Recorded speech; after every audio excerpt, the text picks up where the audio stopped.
সকাল সকাল রেডি হয়ে আমরা 3 বান্ধবী মিলে আমাদের পুচকিটাকে নিয়ে বেরিয়েছি। আর সকাল সকাল বেরোনোর অনেক কারণ আছে। আর দেখো এখন কিন্তু আমরা আছি দীঘা বিচে। এখানে এসে একটু বসেছি, টিফিন করেছি, আমরা টিফিন করে এখানে বসেছি। প্রচণ্ড গরম লাগছে, তার জন্য সোয়েটারটা খুলে ফেললাম। তো বেশ সুন্দর হাওয়া দিচ্ছে। আবার সোয়েটার খুলে ফেলেছি দেখে ঠান্ডাও লাগছে, আবার যখন পরেছিলাম তখন আবার গরমও লাগছিল। এসেছি মাত্র 3 দিনের জন্য। তো 3 দিন তো ঘুরতে ঘুরতে সময় মানে যাতে নষ্ট না হয় সেই জন্য আমার মনে হয় কোথাও ঘুরতে এলে কেন ঘুমিয়ে থাকবো, কেন শুয়ে থাকবো, শুধু রাতটুকু ঘুমাবো, সারা দিন মান ঘুরবো, এনজয় করব।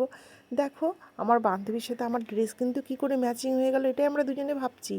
আমি কিন্তু এটা ভেতরে পরে এসেছিলাম, তো ও এটা পরে এসেছে আর আমার সাথে ওর ম্যাচিং হয়ে গেছে, এটা কিন্তু আমরা এখানে এসে দেখলাম।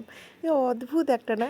ওর সাথে আমার কিন্তু সবসময় এরকম হয়, মানে বেশিরভাগ টাইমেই এরকম হয়। হয়তো ও কোথাও যাবে, আমরা দুজন একসাথে বেরোবো, গিয়ে দেখছি সেম কালার সেম ড্রেস, এটাকেই বুঝি বলে মনের মিল। আর দেখো এখানে হচ্ছে মোহনাতে এসেছি, মোহনাতে দেখো জলের ঢেউটা কি অপূর্ব লাগছে। এই জায়গাটা আমরা দুজনে দাঁড়িয়ে দাঁড়িয়ে এত মানে এই জিনিসগুলো, এই যে শব্দ, জলের শব্দ, এই তো প্রকৃতির সাথে থাকা, প্রকৃতির যে এই যে ভালোবাসা, প্রকৃতির যে এই যে জলের শব্দ শোনো, পাখির শব্দ শোনো, একটা মাটির গন্ধ পাও, এটাই হচ্ছে প্রকৃতিকে ভালোবাসার একটা টান। আমার তো ভীষণ ভালো লাগে। তোমরা আমার চ্যানেলে দেখবে আমি ঘুরতে প্রচণ্ড ভালোবাসি, যার জন্য আমার ঘোরার অনেক ব্লগ ভিডিও আমার চ্যানেলে দেওয়া আছে, তোমরা অবশ্যই দেখো। তো এখন আমরা এই মোহনাতে এসেছিলাম, মোহনাতে ঘুরে টুরে নিলাম, নিয়ে এখন আমরা যাচ্ছি আর একটা জায়গায়। তো আমরা এখন চলে এসেছি হচ্ছে মন্দারমণিতে। মন্দারমণিতে নেমেই দেখছি একটা সুন্দর কালী মন্দির, এত সুন্দর কালী মন্দির। মন্দারমণিতে কিন্তু এর আগে আমি এই মন্দিরটা দেখিনি, আর দেখেই মনে হচ্ছে যে নতুন মন্দির।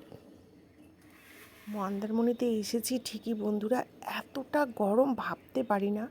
মানে আমাদের ওখানে হয়তো বৈশাখ মাসে এরকম গরম পড়ে কিনা সন্দেহ, এতটা গরম যে থাকা যাচ্ছে না। মানে কি বলবো। তা আমরা এখানে এসে খাওয়া দাওয়া করলাম, করে অনেকক্ষণ ছায়াতে বসেছিলাম, ওখানে দোকানের ওখানে বসে থেকে থেকে থেকে এখন এসেছি সমুদ্রের বিচে। বিচে দিয়ে হাঁটছি আর থাকতে পারছি না, মনে হচ্ছে জলে যদি নেমে যেতে পারতাম ভীষণ ভালো হতো। তা আমরা অনেকক্ষণ থেকে প্ল্যান করতে করতে তারপর আমরা জলের মধ্যে নেমেছি দেখো। তো আমি এখানে একটু ভিডিও বানাচ্ছিলাম, আমার বান্ধবী আমাকে ভিডিও করে দিচ্ছিল। তো ভীষণ ভালো লাগছিল। জলে যদিও স্নান করবো না, তো একটু হাত পা ভিজালে তাও যদি একটু গরমটা একটু কম লাগে, সেই জন্য আমরা সবাই মিলে তখন জলে নেমে গেছি দেখো। আর জলে নেমে আমরা এত এনজয় করছি, এত এনজয় করছি, আমাদের পুচকিটাকে নিয়ে, পুচকিটা আছে দেখে আমাদের আরও বেশি ভালো লাগছে। পুচকিটাকে নিয়ে আমরা খুব মজা করেছি, ও যে এত ভালো একটা মেয়ে কী বলবো। তো বন্ধুরা তোমরা যখন সব সময় সব কিছু তো আর ভালো লাগবে না, যদি আমি 20 বছর পরে এই জায়গাটায় আসতাম তখন কি এই সমস্ত মজা করতে পারতাম, তোমরাই বলো। তাই সময় থাকতে বেরিয়ে পড়াটাই মনে হয় ভালো। এই বান্ধবীদের সাথে একসাথে ঘোরা, একসাথে 2 দিন কাটানো, একটা দিন কাটানো, এই জিনিসটা কিন্তু পাওয়া মানে বিশাল ব্যাপার। তো আমরা যখন রাস্তা দিয়ে যাচ্ছিলাম দেখছি একদম রাস্তার ধারে এরকম একটা উনুন বানিয়ে এরকম একটা টিনের পাত্রে গুড় বানাচ্ছে। দেখে তো সঙ্গে সঙ্গে আমরা টোটো থেকে নেমে গেছি।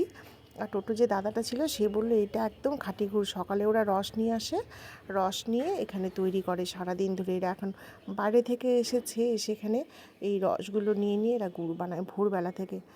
আমি তো শুনে সঙ্গে সঙ্গে নেমে গেছি। আমি তো এরকম গুড়ই মানে কিনি খুঁজে খুঁজে, যেখানে গুড় তৈরি হয় সেখান থেকেই নিয়ে আসি, প্রতি বছরই তাই করি। তো এখানেই যখন পেয়ে গেলাম, হ্যাঁ নিয়ে যেতে একটু কষ্ট হবে, ভারী হবে, তো এই জিনিসটা তো আর ছাড়া যাবে না, সেই জন্য নিয়ে নিয়েছি, প্রচুর গুড় কিনেছি।